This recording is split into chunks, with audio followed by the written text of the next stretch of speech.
Welcome, everyone, to a very special Voices from the Vortex. Special, special, special. It's so special. I'm Taylor.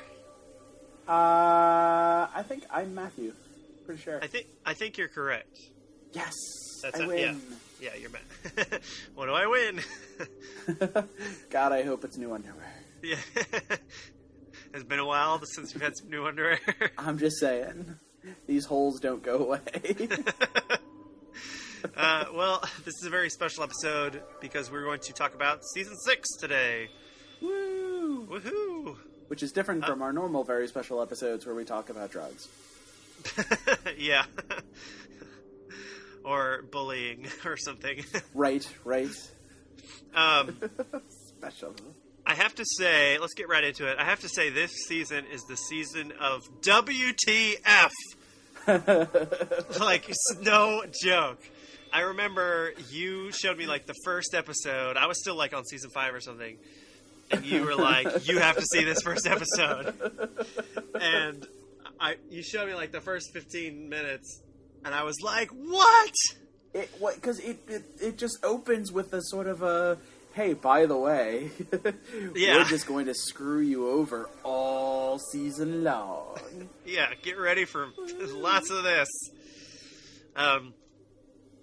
Well, first we have The Christmas Carol, which is a really, really good Christmas special. The absolute best Christmas special they've done. I don't care what people say. This is Christmas at its best. This one is really, really good.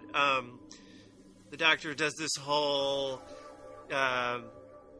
basically Christmas Carol thing with this Scrooge type character played by Dumbledore, and this whole thing of he changes his past because there's this ship crashing and he has to help. I think it's really, really good.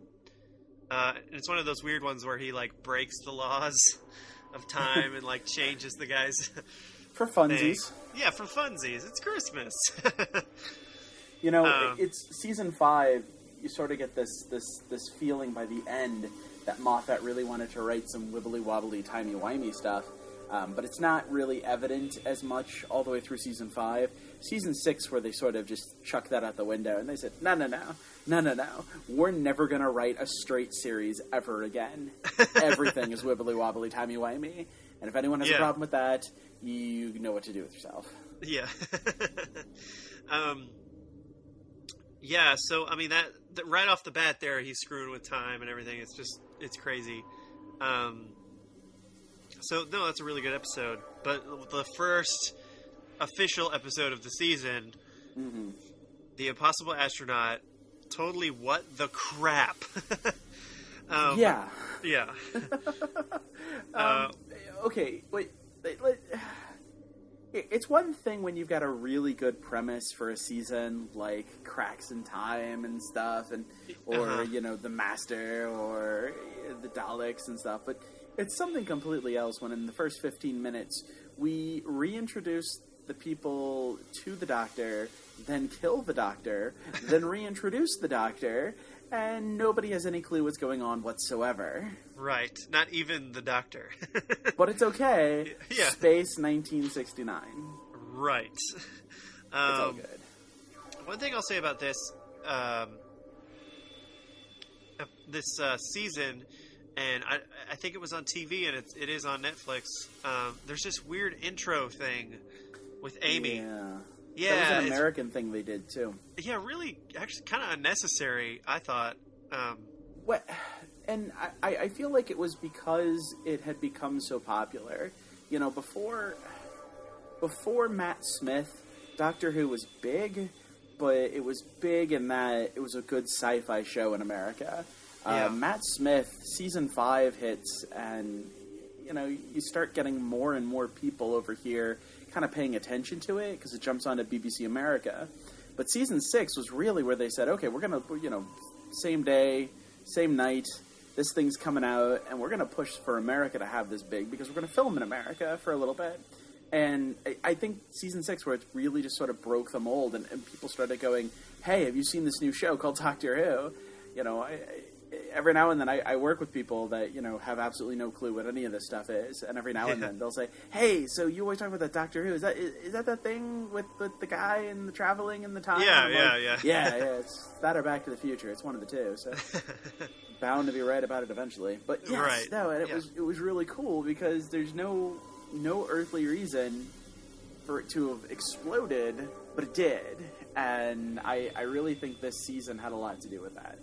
So having that intro really kind of helps for people who have never seen Doctor Who in their entire lives. Right. Well, the thing that's interesting about it is this whole thing of, like, it's from Amy's perspective, this intro. It's like, I was a little girl, I had an imaginary friend. You're like, well, that's not really what the show's about. But Matt Smith's run up until... Right. So that was kind of... I just thought it was kind of weird. Mm-hmm. And then, of course, it's annoying. It comes on every time you go to the next episode. You're like, oh, you're this stupid thing. But yeah, this episode has a lot going for it. They go to America. He's got his Stetson on. It's cool. And then River shoots it. I love that part. That is the best. Yeah. And then we get the silence in this episode. Kind of, yeah, and that, which is weird because it's not what we thought the silence was. All last season, the idea that silence will fall, and you get to season 5's ending, the two-parter, and then he gets put in the box and silence falls, and we thought, oh, so it's silence, Yeah, well, there was a lot of weird kind of red herrings in there. There's some things where, like in Vampires of Venice, the woman's like, we ran from the silence, and we looked through the holes, the cracks in time, and through some we saw silence. We saw silence. So you think that the silence is like just when before he rebooted the universe, when all the stars were going out and it was just black, like everything's just, that's what you think silence is. It's just the end of the universe. But no, it's aliens in suits. It's not just it. No, it's aliens in very fancy suits. Yeah, here. Yeah, they look pretty good. They did look good. They're going for a job interview. Yeah, and they are very creepy monsters. I think they did a really good job with these guys. They had this whole idea of like you forget about them when you look away from them. Right. Just crazy. And they even mention it kind of going into the second episode. It doesn't. The more you're around them, the more you forget them. Like they build up a tolerance, but then it's sort of inferred that but you're going to completely forget why you're even doing this because it's just that much exposure to them. So that's a scary thought that there's something that we just forget. Yeah, something so scary. Yeah. They do introduce a couple of things in that first episode. Hell, in the first two episodes, but in that first episode, they really introduce a whole bunch of stuff. One, that something else is going on with the Doctor. Clearly, he's getting shot. An astronaut coming out of the ocean, right? The lake, Lake Silencio. So yeah, the idea that more is going on, and the Doctor is aware of it, and that's why he brings everyone together. We get the little girl, which by the end of the second episode, it becomes very apparent the little girl is more than just a little girl.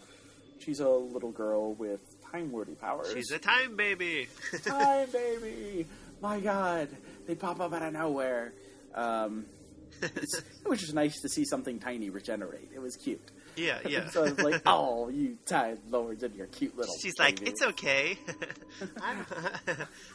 I know a trick or something. I don't remember what she said exactly, but scaring the crap out of some homeless man. Poor hobo. Yeah. Yeah, they also set up that. Yeah, they also set up Amy being pregnant, like this whole thing. Oh, and then the Doctor uses the TARDIS to scan her because she's like, well, I thought I was pregnant, but I'm not. He uses the TARDIS to scan her. No idea. The TARDIS is like, pregnant? Not pregnant. I have no idea, dude. So the TARDIS is about as accurate as like a boyfriend when the girlfriend is pregnant. He's like, she's pregnant? Exactly. Maybe she's not pregnant. She's pregnant? No, I don't know. She's not pregnant. No. I have no idea. And then the last thing you get is, which is a big thing, is this whole thing where Amy all of a sudden, like, this little door opens out of nowhere, and she sees this woman with an eye patch. Again, So- these first 2 episodes, you're like, what the crap is going on? And we're going into the season with so many questions already. What Right. took control of the TARDIS?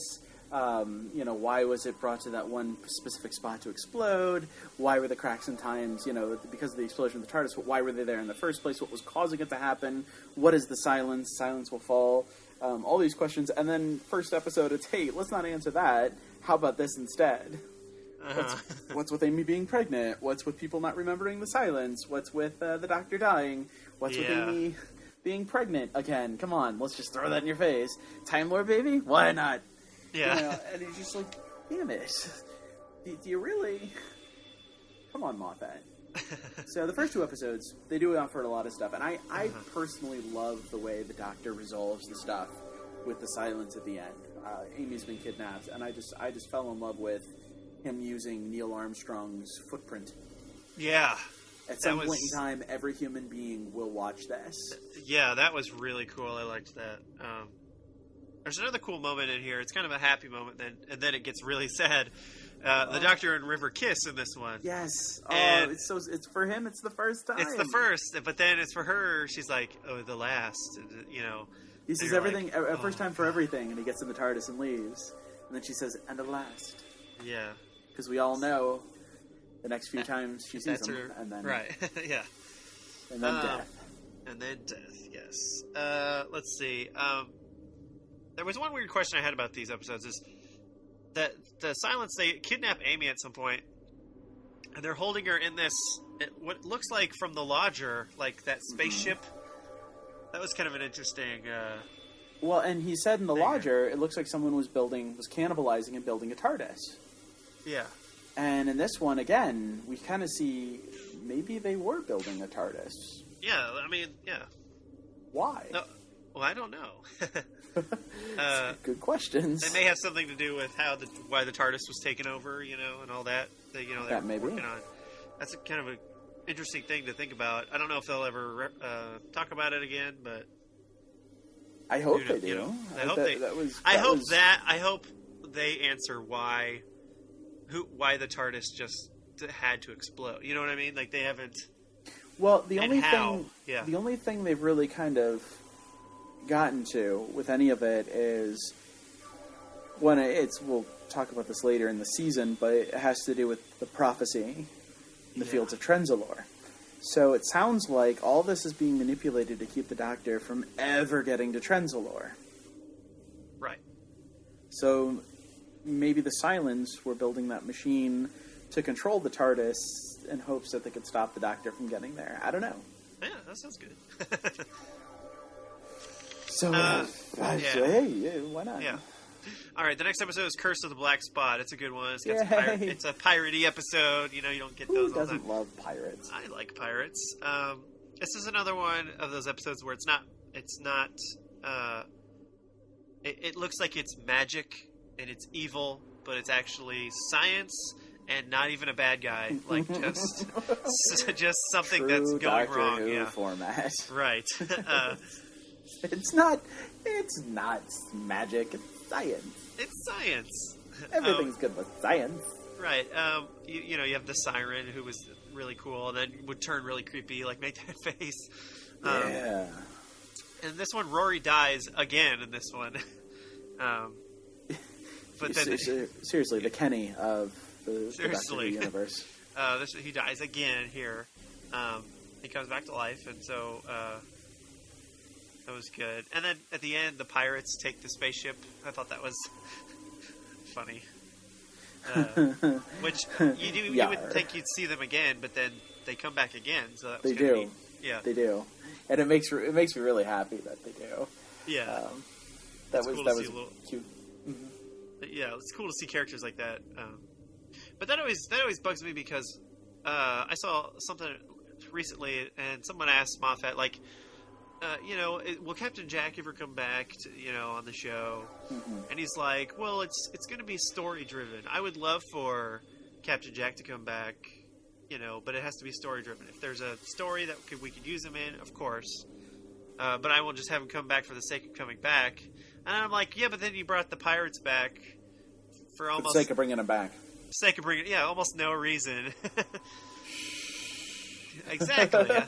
Don't. And we won't even, I mean, in season 7, they bring back the Paternoster gang like 3-4 times just because they like those characters. They think they're funny. Right. Like, okay, well, I guess you could put them in there. Well, but the return of Captain Jack would have to be a pretty big deal. I think it would too. That. Yeah. You don't just want him to show up for a minute and be like, eh, and then he's gone. Remember me? Yeah. You're busy. I'll come back later. I'll see you guys in a couple seasons. What? Nothing. Breaks the fourth wall there. Yeah. The next episode is The Doctor's Wife, which this is like one of the best episodes. And we should mention it's written by a very, very popular, very famous, and very excellent writer, Neil Gaiman. Yeah. And that's a huge deal. This is the first time I think Doctor Who has ever pulled in... No, it's the second time that I know of the Doctor Who has ever pulled in a writer who was successful and published elsewhere in another medium and brought them in, and the name itself helped write the episode. The first time, of course, being when Douglas Adams wrote for Doctor Who. Way back when. Way back when, yeah. Way back when. Let's see. This one, basically the whole premise of this is the TARDIS in a woman's body, and he's able to communicate with the TARDIS, and hilarity ensues. Rory dies again in this episode, twice in a row. I mean, come on, that's just... And it was mean. Let's be honest. It was mean. And the one thing I did like is they visit the old control room. Yeah, that was kind of sweet. The Tenant control room. I thought that was really, really neat to see that. It was almost like, hey, we have this old set. We should whip that back out. I was almost thinking when they did Journey to the Center of the TARDIS, I thought maybe they were going to visit the last, the last one, and maybe the other one again too. But I was just kind of hoping they'd run into like all of them. Like there'd just there'd be a really good like Scooby-Doo scene where they're all running in and out of different doors, and every time they run into another one, it's like, oh, this was the Tom Baker era. No, this was the Peter Davison era. And yeah, here's the William Hartnell. Yay! Yeah, that would have been awesome. Why didn't they do that? I don't know. It hurts. Let's see. And I like their makeshift TARDIS that they make. It's like a room with like 3 walls. There's still like a whole big hole in it, and like they just like, I don't know. Yeah, it was dangerous, but only the Doctor could have done it. Right. And then the end is so touching on this one. Yeah, I mean, it's just him having those words with her is very sweet. Yeah, and I love the line, it's like, there's one thing I always wanted to say to you, and he's like, or I wanted to say to you, and he's like, goodbye, and she's like, no, hello, I just want to say hello, Doctor, it's nice to meet you, after, 1,000 years, well, maybe he's been with her for like 600 years or something, Yeah. It's like, he finally gets to say hello, so it was just very touching. There's another line in this episode that really, for me, just on the back of my neck, I get the best of hair standing up, and that's, fear me, for I have killed hundreds of Time Lords. And the Doctor's response, fear me, I've killed all of them. And just so matter-of-factly, and he's right. Yeah. Yeah, I mean, that's... yeah, that is a good one. That's one of those good Matt Smith's real serious. When they casted him, one of the first things I remember reading about him, Moffat said the thing he loved, when they were filming, he said the thing he loved about him wasn't when he got excited, wasn't the moments where he was, like David Tennant would get this fanatical look on his face, and he's just run into things. Moffat said the thing he loved most about Matt Smith was the quiet moments. The moments where he says something so quietly, so simply, that it has more impact. And I think this is a perfect example of that. Oh, yeah. I mean, there's not a lot of... I can't think of any real quiet David Tennant moments. Mostly he's, like, angry. He's like, look up the word genocide. You'll see a picture of me saying, over my dead body. Bigger on the inside. Pockets. Wah! Yeah, and Matt Smith would have, said that line completely different. The exact opposite. Yeah, and so it's... You're right. And it really just, it gives you chills and shivers. And we will miss him. Yeah. Oh, all right. We'll get to that tomorrow. We'll get to that. Yeah, we'll get to that. Production tomorrow. Sorry, not broadcast tomorrow. Damn. Yes, production tomorrow. Broadcast probably. Broadcast today. Yeah. Well, maybe the same. I don't know. Okay. The next one is the two-parter: the Rebel Flesh and the Almost People. Talk about a complete and total red herring of a two-parter. Oh yeah, and we'll get to it, but just total. You think you got it figured out. These episodes were creepy for sure, but I can't say they were my favorite. Like, and it was almost like, did it need to be a two-parter?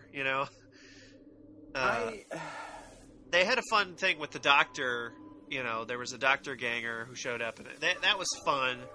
And I guess you needed more time to sort of play with that. Yeah, maybe. But I feel like know. they've put more into one episode before than they put into these two episodes. Don't get me wrong, I like these two episodes, but they were very, very unnecessary considering the fact that they were a red herring.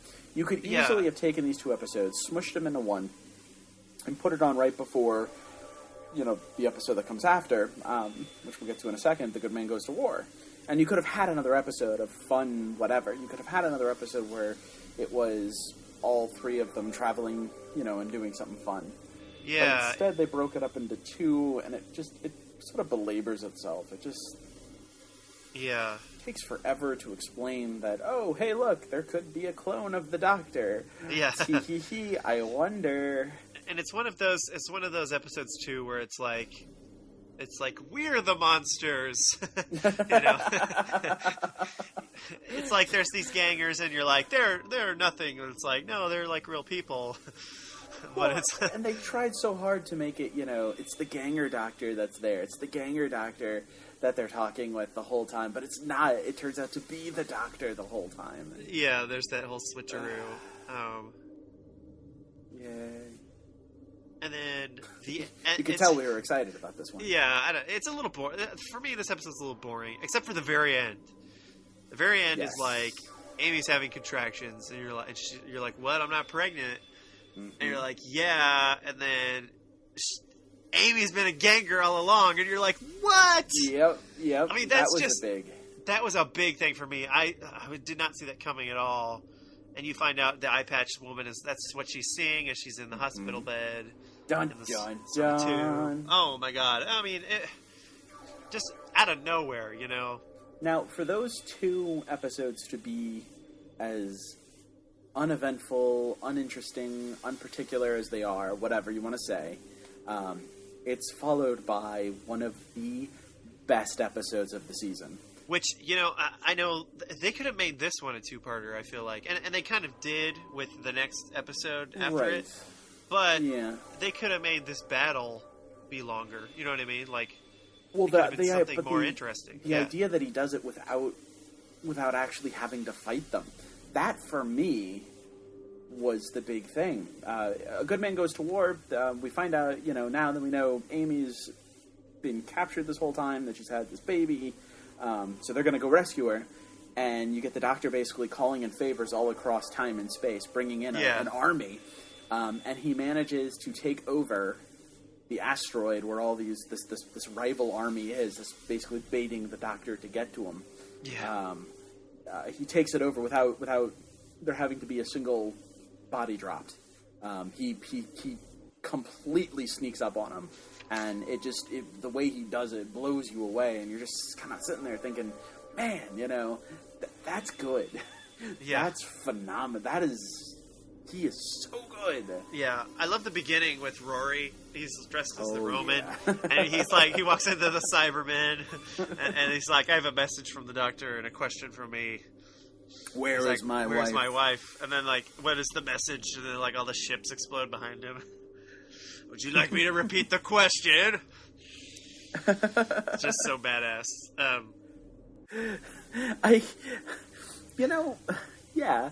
I love, and what does he say to River Song later? It's the doctor loves the theatrics, loves to dress people up, Right. But it is, he takes on the whole cyber fleet wearing nothing but a Roman costume. Yeah. Like, I mean, and a sword. He's got a sword. Well, and he has the sonic screwdriver, too. Oh, right. We see him open a door with that. Uh-huh. Yes.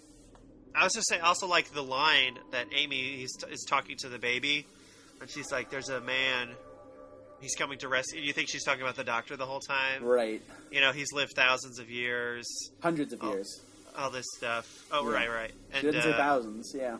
Right, and then and then it's like he's your father, and there was this kind of thing too where. It was like, is this the doctor's baby? Right. Like they kind of threw that in there. A little ridiculous, a little too much drama, but yeah. They do it again near the end of the episode when he brings out the crib. Oh, right. And they're talking. They say, "Doctor, please, just tell us something that's real. This is our child." And he says, "It's mine." And you just sort of stop for a second, and he goes, "The crib, it was mine." Yeah, I know. I was like. I was just making everybody at home go, what? That was a really good quagmire. You just did there. Giggity. I can't even do them. You can.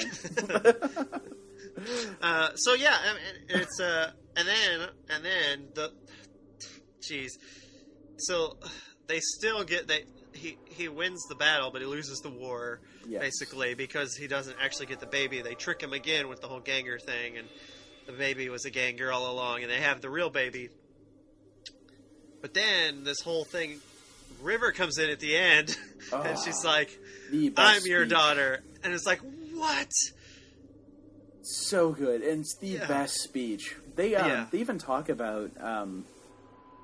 I was listening to a commentary on it, and they said, they thought about not even having that scene earlier on with her in there.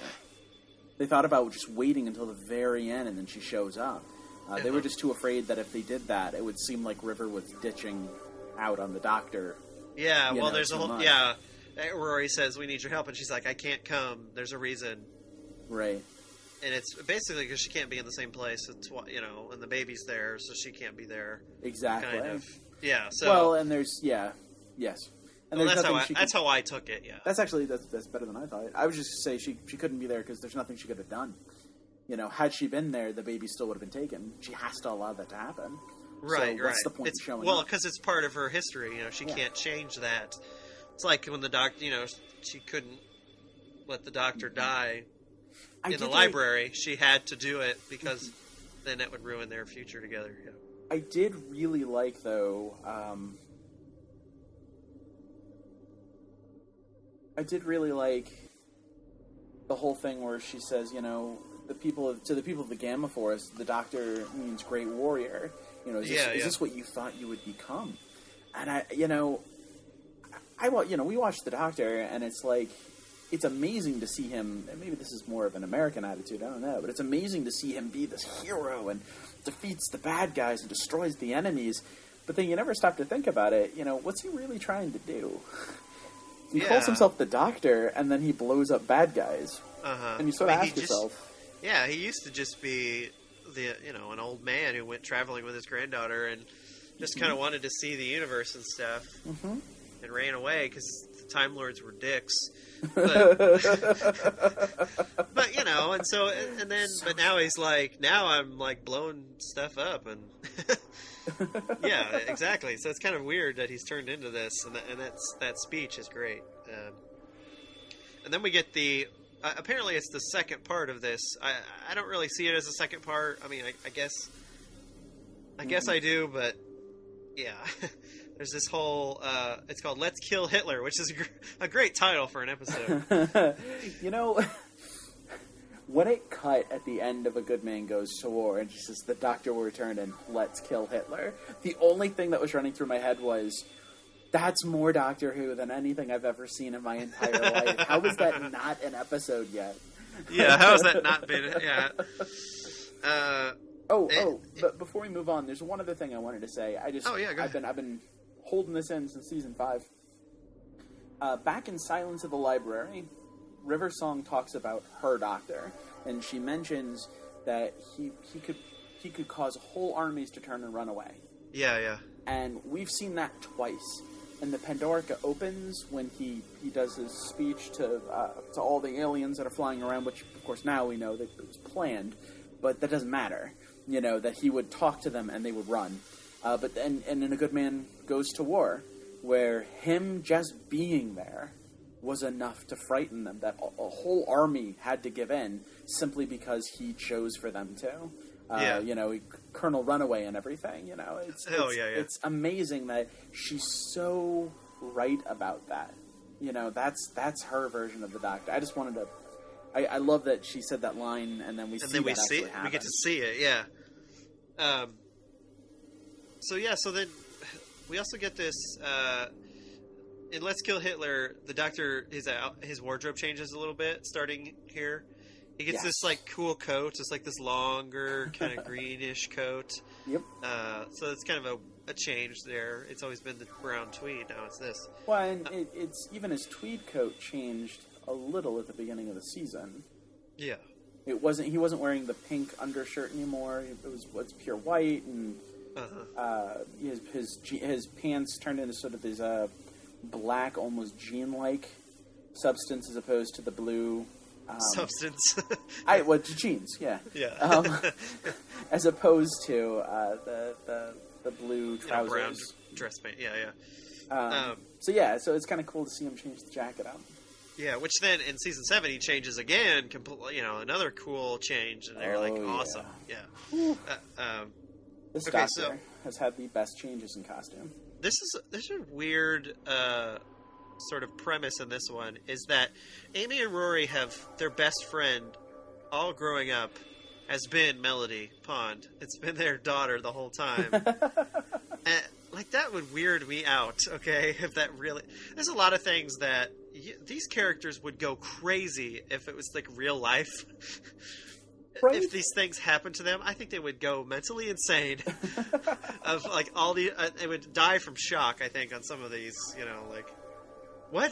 You've been our daughter the whole time? What the... Oh, my God. Yeah, so... Just and a good montage there at the beginning with her and all so that beautiful stuff. The whole thing with Rory, her and Rory. But he's gay. I'm not gay. What? When have you shown the least? When have you shown the least interest in a girl? You've been hanging out with me the whole time. And she's like, wait a minute. Yes. I like the. And we also get this cool thing is the Tesselecta. It's this like group of space police basically that travel through time police, and they travel through time and basically torture evil people right before they die in history, right before they die. And so then they try to get River, and it's this whole like.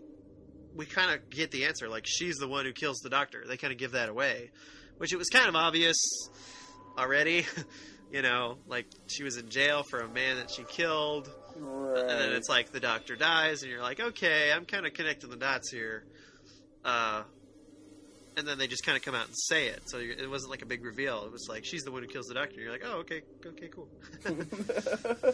That's what I thought. But the Tesselecta is this, like, basically a robot, which there's with all these miniature people inside, and they control it. They can change to look like whoever and all that stuff. So it's kind of neat. Something interesting too. He makes a comment with the Tesselecta. He says, I'd ask you who you think you are, but I already know. And Yeah. to a point, you almost expect the end of that sentence to be, you think you're God. But then I also expect it to be, you think you're me. I really feel like he... Who do you think you are? Me? Yeah, well, and that's, you know, he's so, like, that's this doctor. And you almost wonder if maybe he was upset. Not upset. Of course he was upset. Maybe he was actually, like, offended by the idea that the test selector's out there doing what he would do. Yeah, exactly. And that kind of feeds into how much he actually hates a lot of his past. I thought that was interesting. One really funny part about this episode is the antibodies inside the Tesselecta. They're like these robots that if no one's authorized or whatever, they're like, you are unauthorized. Yeah.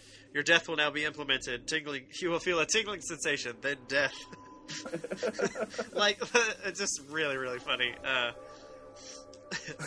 It's just so monotonous and so like robotic in there, but like you will feel it. Please hold still for your death, And then death. Just really funny. Let me see. So we get this. Oh, and you know what? Something else too about Let's Kill Hitler. Something I really liked. I like the whole conversation he has with the dying Melody just before she regenerates. The whole thing about he kind of harkens back to the beginning of the episode. I danced with everybody at the wedding. I don't remember you there. Well, I don't do weddings, and so we could get married. And then he says, yes, okay. She says, well, shouldn't you ask my parents? I just love that it's like she's baiting him. She's buying time because she wants the reveal to be big too. I thought that was really cool. They're right here, yeah. It's just like the Doctor to get people to that point where he would bait them so he could do this big reveal. And I feel like that's sort of maybe that's a Time Lord trait, or maybe that's just a very doctor-y trait. But it's cool that we know River Song as being someone who embodies all that. So it's cool to kind of see that there, that she was waiting. She wanted to get him. She wanted him to go, no, and he did. He was surprised. And then so this is like River Song's first meeting of the Doctor, which is kind of cool. Mm-hmm. Another cool thing is like she kind of gets her name from herself. Like Doctor calls her River because because that's what he knows her as. Right. And then later she calls herself River because that's what he was calling her. So who is this River Song you keep talking? More than a friend, I think. Yeah, and then the other thing is like Melody. They named your daughter after your daughter. Yep. So it's like this girl really has no real name. It's just this name that's been cycled through time over and over and over.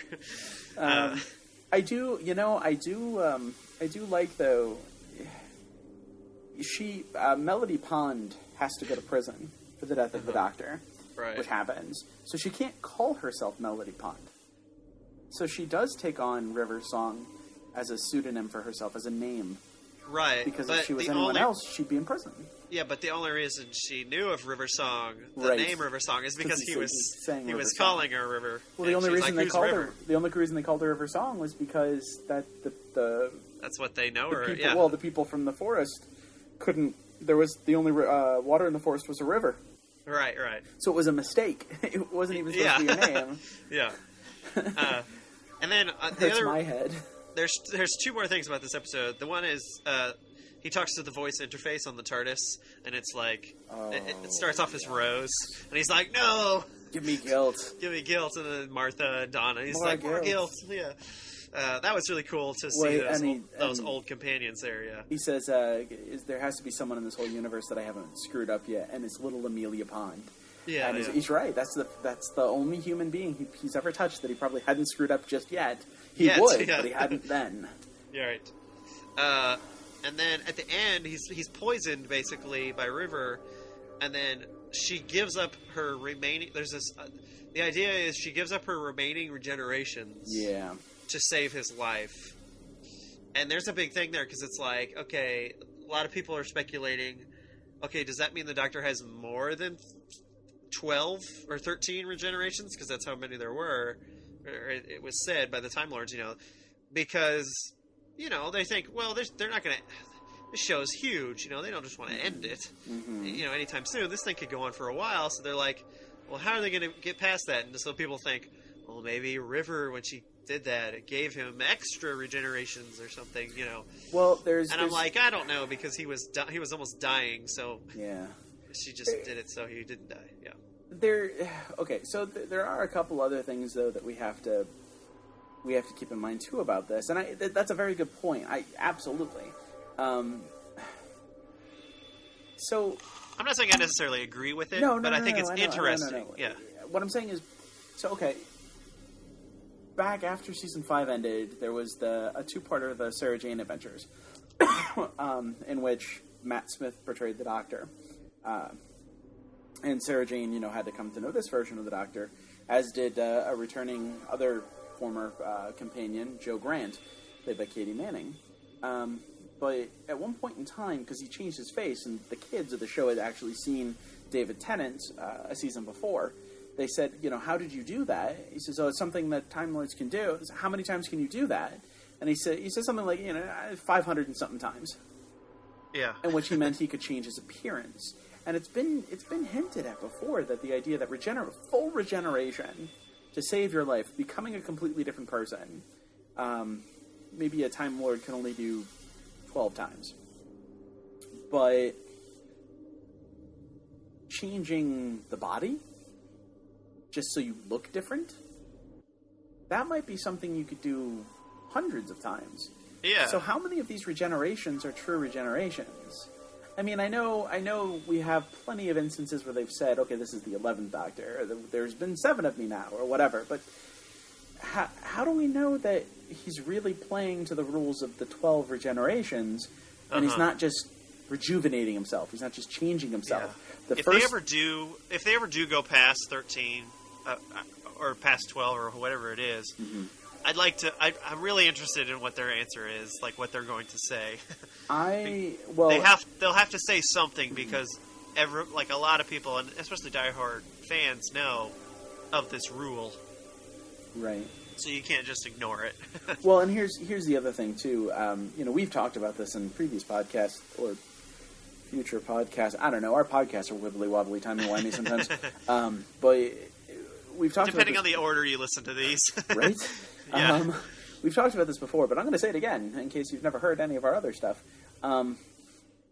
I honestly believe Moffat's about to end the show.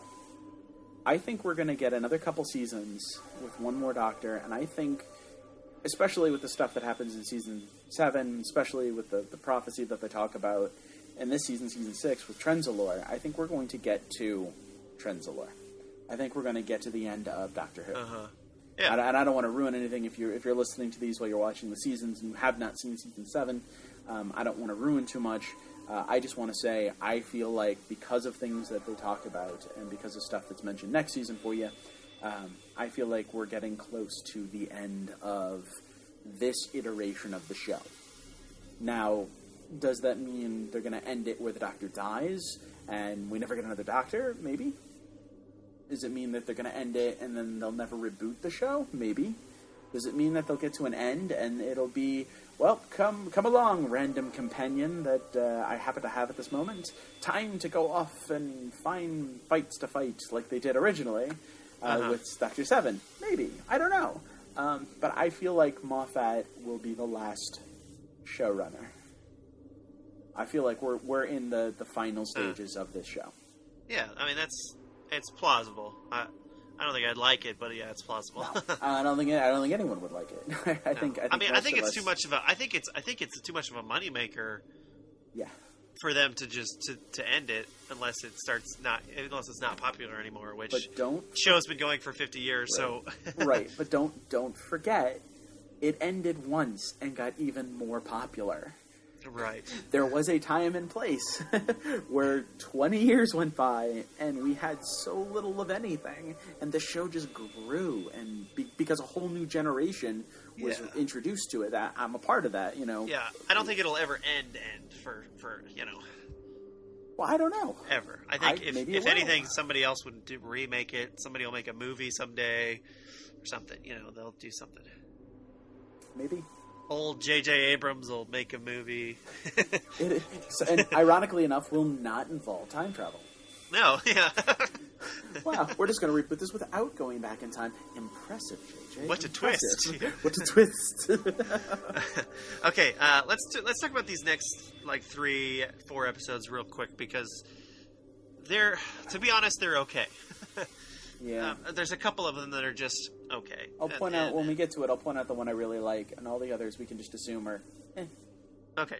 For me. The next one is Night Terrors. Mm-hmm. I honestly only wrote 3 little notes for this one as I watched it because I was just like, meh. Yeah. The whole premise of this is it's creepy children and the creepy dolls is sort of the monster here. Right. And then the big reveal at the end of the kid's an alien. That was kind of yeah, that was kind of weird. I never really thought of that being an option. I didn't know we could do that. Yeah, but it worked. So I'm like, okay. And then the dad's like, well, I still love him. He's my son, even though he's an alien. And you're like, okay, well, great. Good, thanks. And this is, I think this. He gets the psychic paper out in this one. He gets a message on the psychic paper from the kid. Mm-hmm. I think, if I can remember, I think this is almost. Matt Smith doesn't use the psychic paper a lot. He doesn't use it as much as Tenet. No, the last time we would have seen it was the Christmas special. Yeah, he used it in Vampires in Venice. Uh-huh. Well, Rory used it. Oh, hold on, back up. He used it 11th hour. Uh-huh. Because that's how we got the message, Prisoner Zero has escaped. Uh-huh. And then he used it in Vampires of Venice, if I can remember that one. And then he used it in Dinosaurs on a Spaceship, which is a Season 7 episode. That's the only... he doesn't use it a lot. So it was kind of weird. It's like, oh yeah, the psychic paper. It becomes like that thing. I'm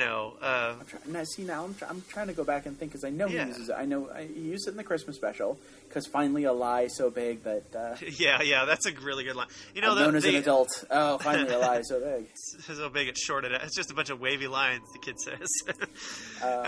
He uses because Tennant and Eccleston used it all the time, so it just became a normal thing. Right. And then when Matt Smith uses it, you're like, oh yeah, the psychic paper, because he doesn't use it that often. So it's kind of neat to see. And the other thing, too, each Doctor uses the same group of stuff, but he has his own meaning for it. 9, Eccleston, used the sonic screwdriver as what it was. It was a tool. But definitely that is not how Tennant used it. Tennant used the sonic screwdriver like a magic wand. He used that like a weapon. Matt Smith uses it as a tool. Well, he uses it like a flashlight, yeah. Like a flashlight or a scanner most of the time. But he uses it, again, like a tool. In fact, I'm even thinking about it now, having seen a lot of Season 7, there's less and less usage, it seems, of the sonic screwdriver. Same thing, you're right, with the psychic paper. However, saying all of that, Matt Smith does seem to use... he does seem to use a lot more of his... I don't know, his Time Lordy-ness. More so than Tennant. Tennant would say, I'm a Time Lord. And people go, ah... But Matt Smith seems to use his, I can jump through time, and I can do this, and, I can survive that, and... that's more of a Matt Smith thing. So he just says, "I'm some alien dude." That's basically his attitude about it. Well, because I think with Tenet, there was a lot of emphasis on the Time War and the Time Lords, and even by at the end, it's like the Time Lords are returning, so they always kind of kept that in your mind. Yeah. With Matt Smith, it's like they don't talk about the Time Lords almost ever, except They don't really need to. Except the Doctor's wife, when he thinks he gets a message from the Time Lords. Yeah. So it's like, so they don't bring it up. So it's like, oh, he's just an alien. But you don't think about it. That's okay though, because it is. Tenet fulfills everything we need with the Time Lords and his feeling of I killed them. He is so burdened by that. But then you get to the end of Tenet, and he has the same choice to make again. Can he make that choice? And he's, you know what? Yes. And this time I know that if I make a choice, I'm going to die. Yes, I can still make that choice because it's still the right choice to make. And he still sends the Time Lords to their death.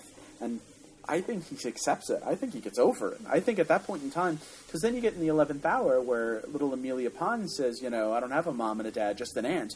And he goes, well, I don't even have an aunt. And he's so much more lighthearted about the whole thing. The whole thing, yeah. All right, the next episode is The Girl Who Waited, which this was a good one. It's not bad. It's a really good Amy episode. Yeah, it's one of the better ones of the season, I think. But overall, it's okay. It's this whole thing of Amy gets trapped in this hospital, and then she's old. They come back to rescue her, but they come back at the wrong time, and she's been there for like 50 years or something. Or no, she's 50 years old, and it's just this whole thing of they have to save the young one, and they have to leave the old one behind. It's this whole like sad thing. It's like they can't do it, and then the doctor's like, you have to. Yeah, the best part of that episode, I mean, all of it was really fun, but I think the absolute best part of that episode was Rory and the doctor, and Rory says, you turn people into you. Yeah, you make them just like you. And it's so true. And there's the whole the doctor, there's the whole line, the doctor lies, of course. But in this one, the doctor is a big, fat liar. He basically is like, oh, yeah, we'll save her, whatever. Yeah, sure. And then he turns around and is like, nope, sorry. And, closes the door on her. And that's the first time he's ever, not just... usually when he lies before, it's just like, oh, I've kind of, I just admitted that something... Yeah. Didn't really tell you about something. This time he's like, yes, we can do it. And then he's like, no, I just said that because... And you're like, damn. That's cold, doctor. It's true. Yeah. Well, and he, you're right. But I think he's... look at all this time he's spent with Amy and Rory. This episode really feels like the doctor's almost... He's almost pissed that he has to go through this adventure. Yeah. He's just like, really? Do we have to do this one? Okay, fine. Yeah, no, we can save them both. Just get back here. Come on. We can do this. We got it. Yeah. We'll save them both. No, we can't save them both. Just make a damn choice. Come on. Yeah. Rory, be with old Amy, be with young Amy. What are you going to pick? Come on now. Let's see. The next episode is The God Complex. This is my favorite. Okay, I was going to say, meh. I loved The God Complex for so many reasons, but... This was... Yeah, I mean, there's a lot of good parts in it, and the end is good. The end is good, and kind of moves the whole thing along. I don't even... the last minute and a half where he drops him off, I don't even care about that. Oh, yeah. The whole... the setup for this episode is brilliant. The idea that, you don't really know where they're at, but they're trapped. So there's no way to get out, which I love. I love those kind of, those sort of trapped in the mystery mansion kind of episodes. That each one of them has to face down the fact that eventually they're all going to change, and you can't stop it. And I love that sort of it's a race against time. The fear that the doctor has throughout the episode that he can't save anyone. But most importantly, the most important thing that happens in this episode sets so much stuff up for the 50th anniversary that he sees something in that doorway. He opens that door and he says, of course it's you. It's the thing he's most afraid of. And I think you and I both know now what that was. Right. Yes. And looking back at that episode, he knew he was going to face that. Yeah. That just makes that episode even better. Yeah. I have to say this season is probably the scariest and creepiest season. Yeah. Of all the seasons, there's so many. I mean, just everything's just creepy and scary. This one's creepy. The Rebel Flesh is creepy. Night Terrors, creepy. The dolls are creepy.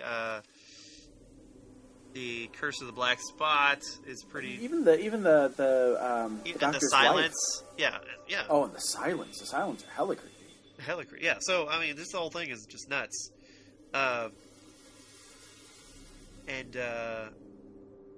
So there's this, and then the other thing in this one is there's the Minotaur, which is kind of neat. The Minotaur. Yeah, that's kind of neat. He was great. He was great.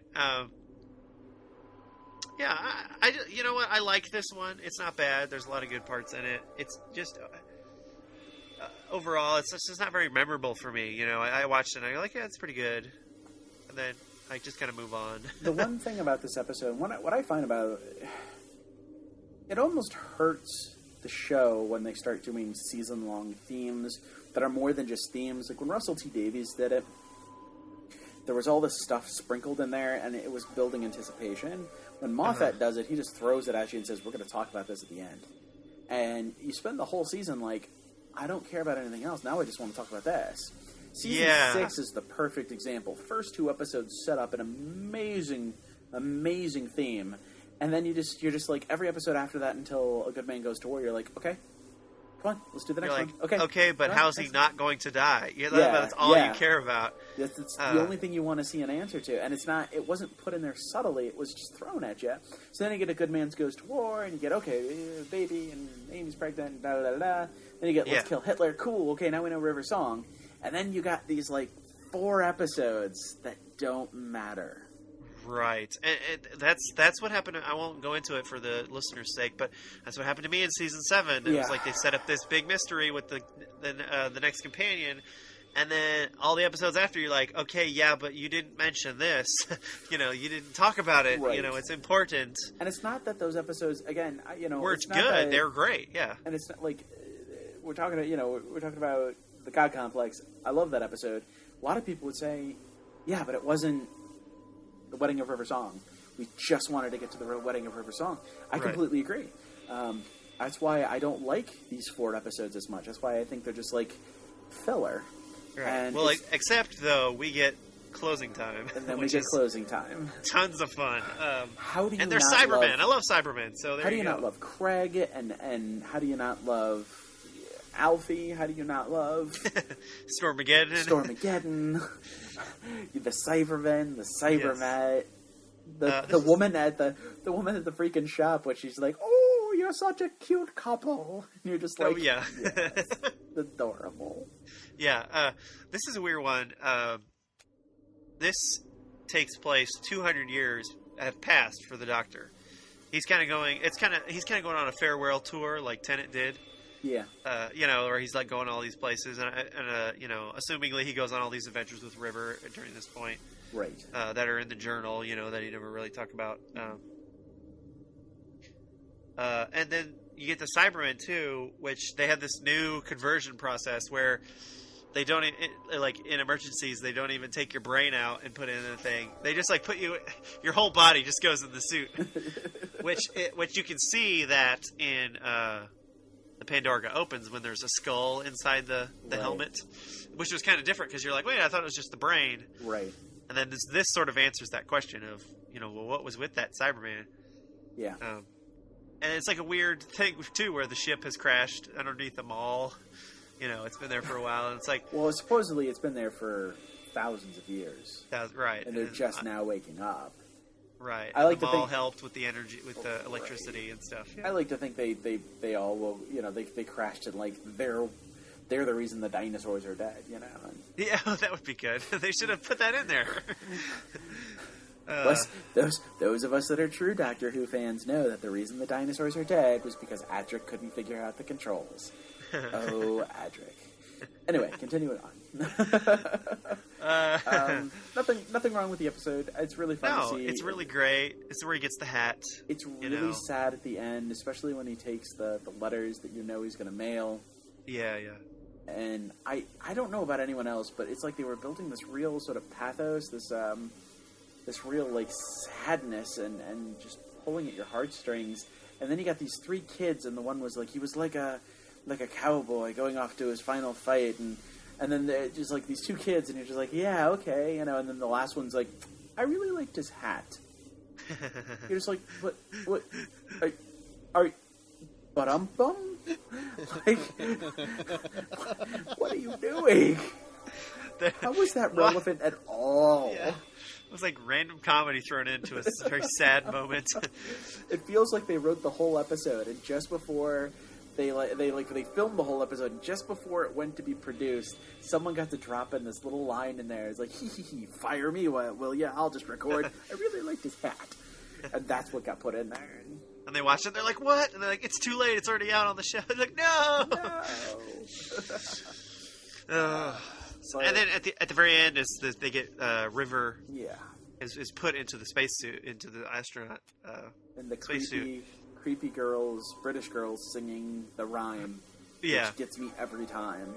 It, Tick-tock goes the clock. It's like, now, she's going to kill you. Those little girls are going to kill you. here's my problem with the whole River in the astronaut suit. It was great that it happened, and yeah, we all kind of saw it coming. Yeah. But I feel like the reveal for that was, like, not... Like, I feel like all of the other crazy, mysteries in this season were revealed with a big, what? Yeah. Oh. But this one, like, it was like, why is River in prison? She kills the doctor.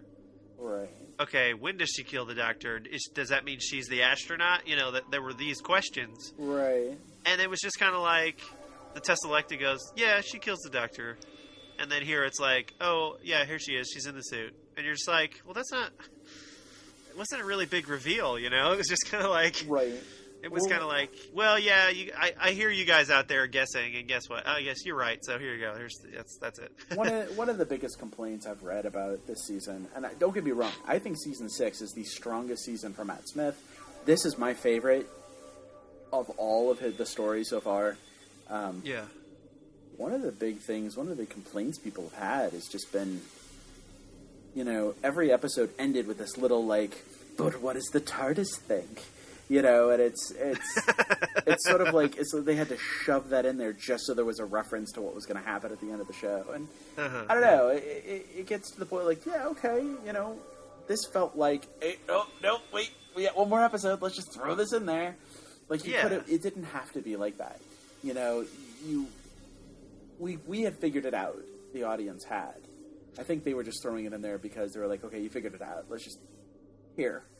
But you didn't have to. No, you didn't need it. Yeah. But then we get the wedding of River Song. Yes. Which, if it's not the best episode this season, is by far and wide in the top 2. Yeah, it's really great. The one thing that's weird is it's not a 2-parter, which is like kind of breaks tradition. The finale is not a 2-parter. They had so many other 2-parters. That's right. That's why that's the probably season that's opener was a why 2-parter. they don't. There was a 2-parter before the mid-season finale. The mid-season finale and the episode that come back are a 2-parter. Like they had these 3 sets of 2-parters. Yeah, it was really. Again, they could have smushed one of those 2-parters into one freaking episode and given us a freaking 2-parter. 2-part finale, right? Yeah, Okay, so this this episode starts off. If the whole season had started off crazy, this episode starts off, you're like, what is going on? I loved that. Apparently all of time is happening at once, okay? Which, you got Charles Dickens on the Today Show. Talking about A Christmas Carol. Yeah. You've got, Can I just say, there is absolutely no possible way that any of this ever makes sense realistically. Like, you couldn't... Like, most of Doctor Who, you can bend your mind around and kind of come to a conclusion. There is no way that all of time is happening in the same freaking minute. Like, come on. And like, Winston Churchill is emperor. Yeah. Of London. Yeah. But okay. But he went and he danced with the Queen, or with Cleopatra. Wait. When did you dance with her? It's the same minute all the time. Does nobody grow old and die? Like, it's a really weird premise. It's hilarious. It is, and it's definitely mirrors the opening of the season with the Yeah, you're like, what's going on? There's an interesting part of this one too, where we get our only Dalek sighting of the season, which was really sad for me. I was like, come on, no Daleks, like the whole season except for this one part. There's a reason, and we've all seen why. Right, where he steals the eye stalk. Yeah. We get Daleks next season. It's okay. Yes, we do. It's okay. And then Dorium is in this one too, but he's just ahead from the Battle of Demon's Run. And we get the prophecy. And so this is a big thing, and I'll let you talk about this because you got lots of things about this. So here's the prophecy. He says, let's see if I can quote it now from memory because I don't have it sitting on my computer here. So the prophecy goes, In the fields of Trenzalore, at the fall of the 11th, where no creature can speak forcefully or fail to answer, where no creature can speak forcibly or fail to answer, a question will be asked. The oldest question, and as the end of the episode reveals, the question is, Doctor Who, what is your name? This prophecy is really important for a couple of reasons. One, having rewatched season 7 a couple times now, it's unbelievably accurate. This was setting up the last episode of season 7 completely, and I believe that now. But more importantly, it's interesting to me that Moffat talked about wanting to write the first season of his run with David Tennant. And had Tennant not left, he would have done a season that sort of opened with the end of the Doctor's life and then done a whole season leading up to it and the regeneration. Why that's interesting to me is because the last season of Tennant is really just the specials. But had that been fleshed out into a full season and Russell T Davies was writing it, the Doctor would have learned the prophecy early on, and the prophecy would have built up to, he will knock 4 times. It's interesting they're doing that exactly with Matt Smith. Yeah. Everything You're right. that Tennant went through in a very short period of time, they are dragging out for Smith. And it's really kind of neat to see that, okay, this is what they would have done with Tennant. Which I really hope gives more people love for Matt Smith. I can't believe how many people don't love Matt Smith. I love him. Tennant's my favorite, but I love Matt Smith. I mean, he's great. Yeah. The Fields of Trenzalore, great idea, because you have absolutely no idea what it is. What does it mean by the Fields of Trenzalore? The fall of the 11th. Is it speaking about his death, or is it speaking about something else?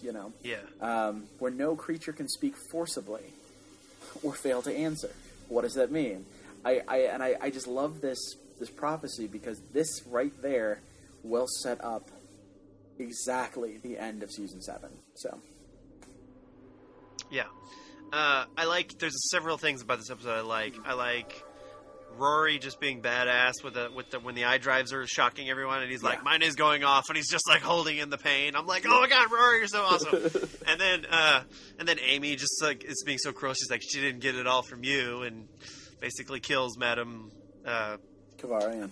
I always want to say Kevorkian, but I know that's not right. Wah, wah, wah. And then let's see. I like the sort of the references to the old stuff in this one. The Doctor has a line. He's like, I got all the time. I could go back and help Rose Tyler with her homework. Go to all of Jag's stag parties. Yeah. And then there's a really sad part where he calls the Brigadier from the old show, and I guess the Brigadier has died. It's like, well, couldn't you just go visit him? Can't.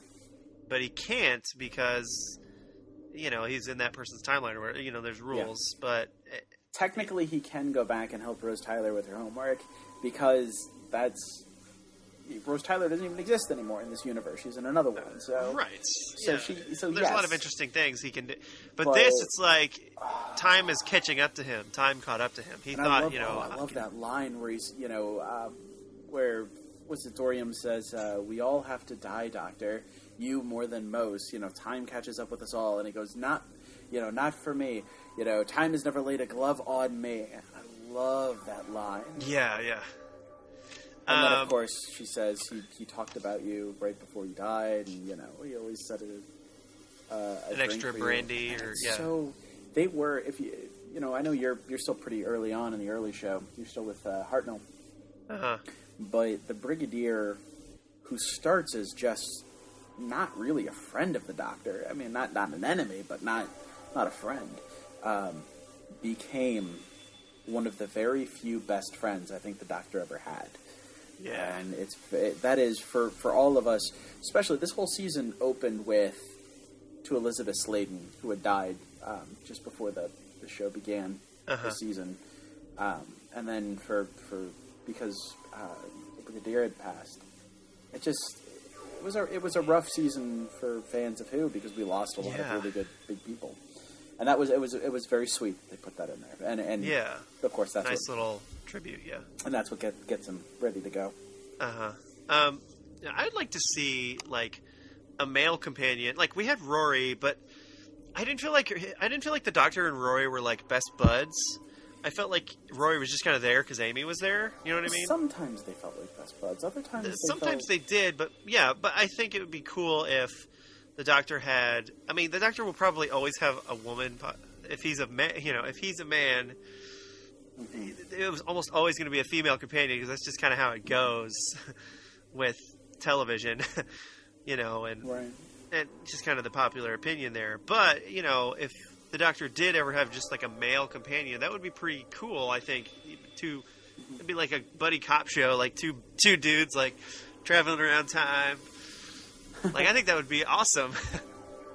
So I do want to say a couple things. One, I did love the wedding.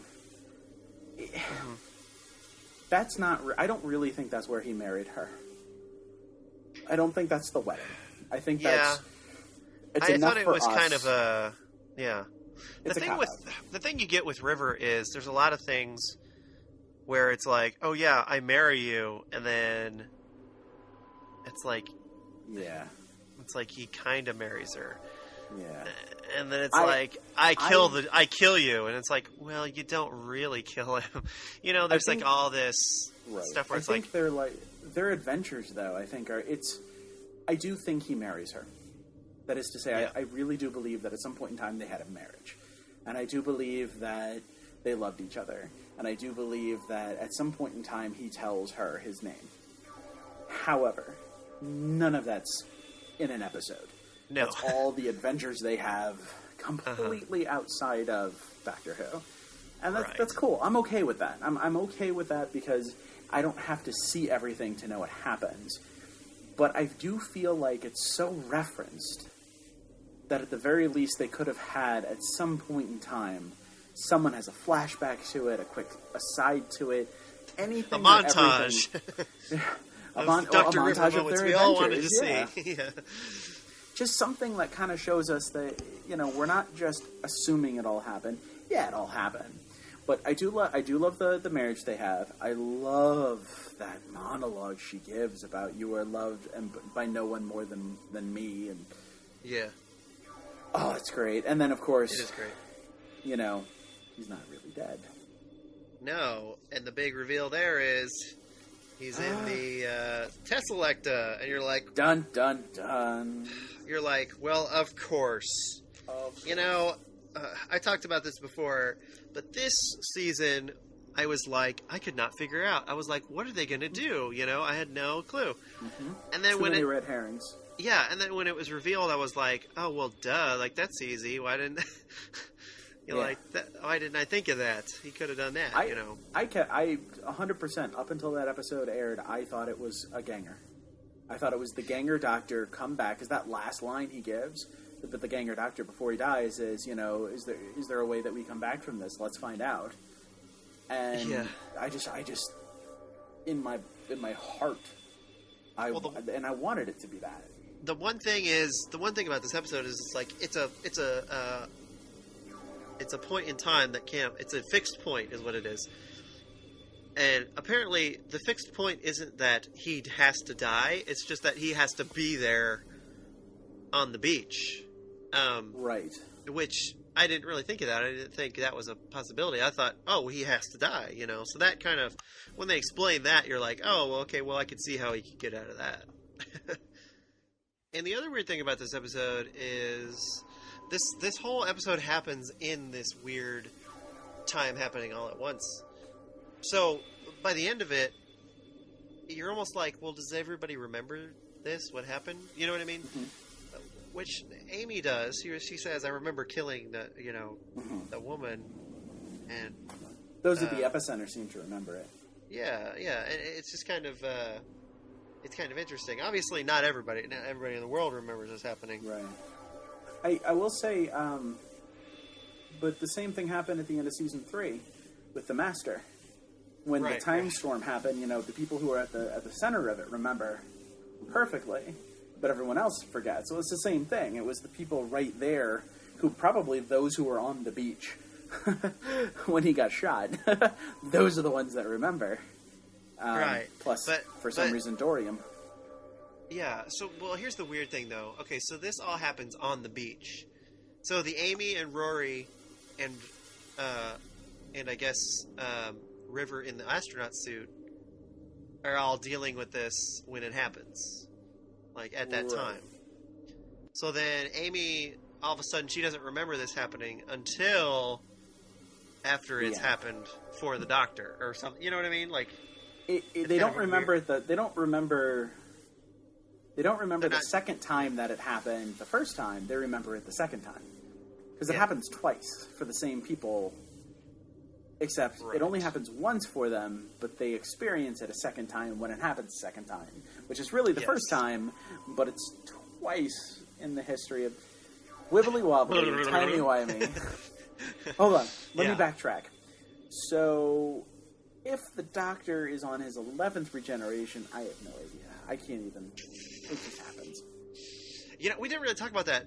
It's almost when he gets shot. You think, oh, he's going to regenerate because he starts like doing the dust comes out of his arm, the gold, lights and stuff. Yeah, at the time energy, and then she shoots him again and he dies. So it's like it's kind of cool to see that, to see. Yeah, it's something we're going to see coming up here, for him to do it for real. Oh, it's going to be crazy. Yeah.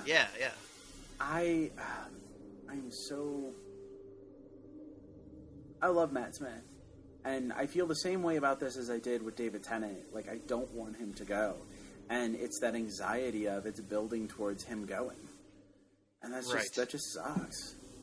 Yeah.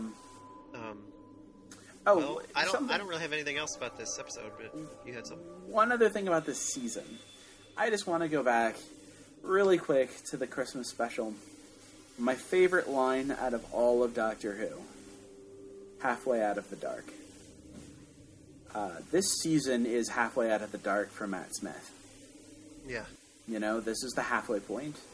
This is everything Matt Smith... What? I was going to say, that was a little deeper of a line than I thought maybe you were going to say. My favorite line in the Christmas special is... This thing has my name written all over it. Well, not yet. Give me time and a crayon. That's my favorite line. The Christmas special was filled with many, many beautiful moments. Yes. But go ahead. Halfway in the dark. I'm renowned. I'm known universally as a mature and consenting adult. Finally a lie that was too big. No, but I mean, halfway out of the dark. This idea that at some point in time, all of us, especially once per year, and the idea is Christmas, but that each one of us says to ourselves, okay, this is the worst it is, it's getting better from here. We're halfway out.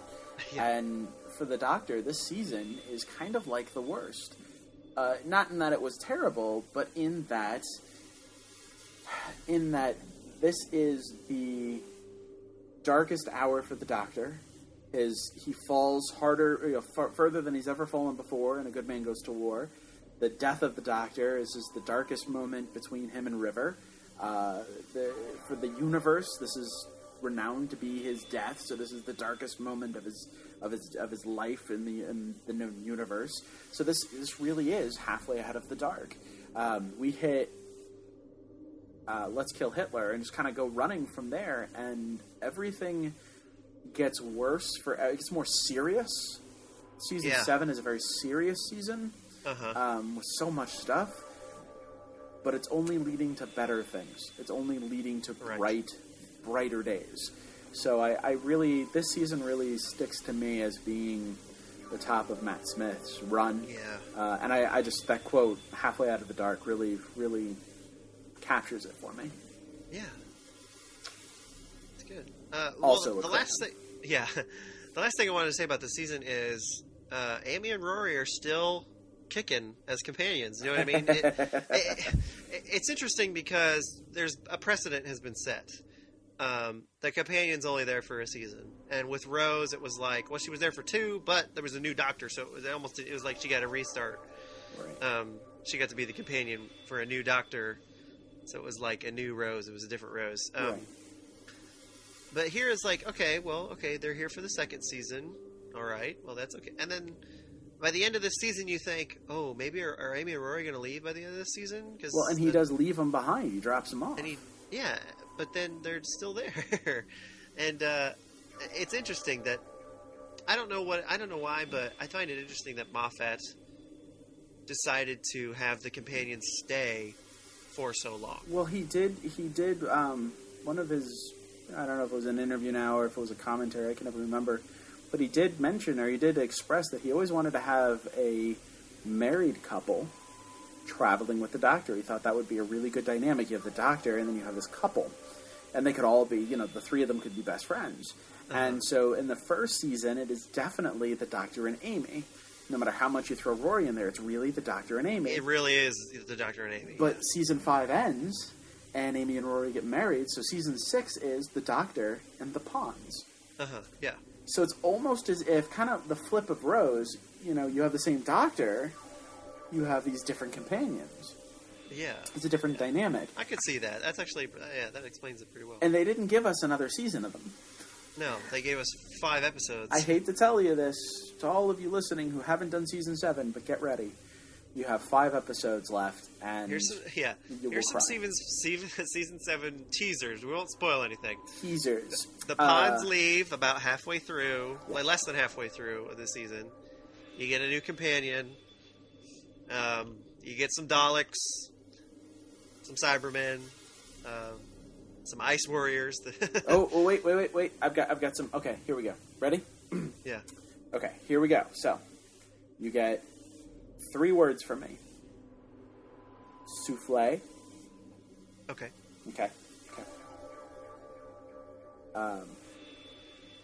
McKellen. Okay. That's a good one. And Trenzalore. Ooh, there you go. That's a good one. So... And none of your questions that you think will be answered will be answered. Well... I mean, kind of. I would say... Let's not tell them that. You'll get answers. No, you will get some answers. I will say... They won't be the ones you're looking for. No, they won't. No. You were right there. That's the key. They will not be the answers that you're looking for. Please, how did Prisoner Zero know? Yes, tell us. Me this. What? I'm not stupid. Come on. We want to know. How did he know? Who took over the TARDIS? Right, please. Those 2 questions would be great. If they would just answer those. It would make me happy. Yes. All right. Well, this was fun. Yes. Congratulations. And, you have now listened to 6 full seasons of Doctor Who from us, the 2 dudes from Gallifrey. Yes. We will never do this again.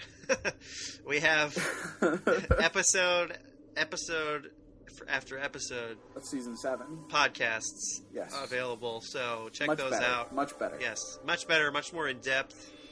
And these are just more for fun and more just to kind of give our opinions on some of the old stuff and just kind of get more for fun, just to put stuff out there. And I would like to point out that from here on out, you are going to get one of the best jokes we've ever done, which is on a spaceship. On a spaceship. So you're welcome. You're welcome. Who knows? We may have done it on some of the older ones. You may have already heard this. Production time with a production schedule and air schedule. It's not exactly. You could really use a showrunner. Yeah. All right. Well, we got to get going. So we will see you all next time. From the Vortex, this is Matt. And this is Taylor. And hey, remember, Doctor Who? Doctor Who. Doctor Who. Bye, everybody. Bye.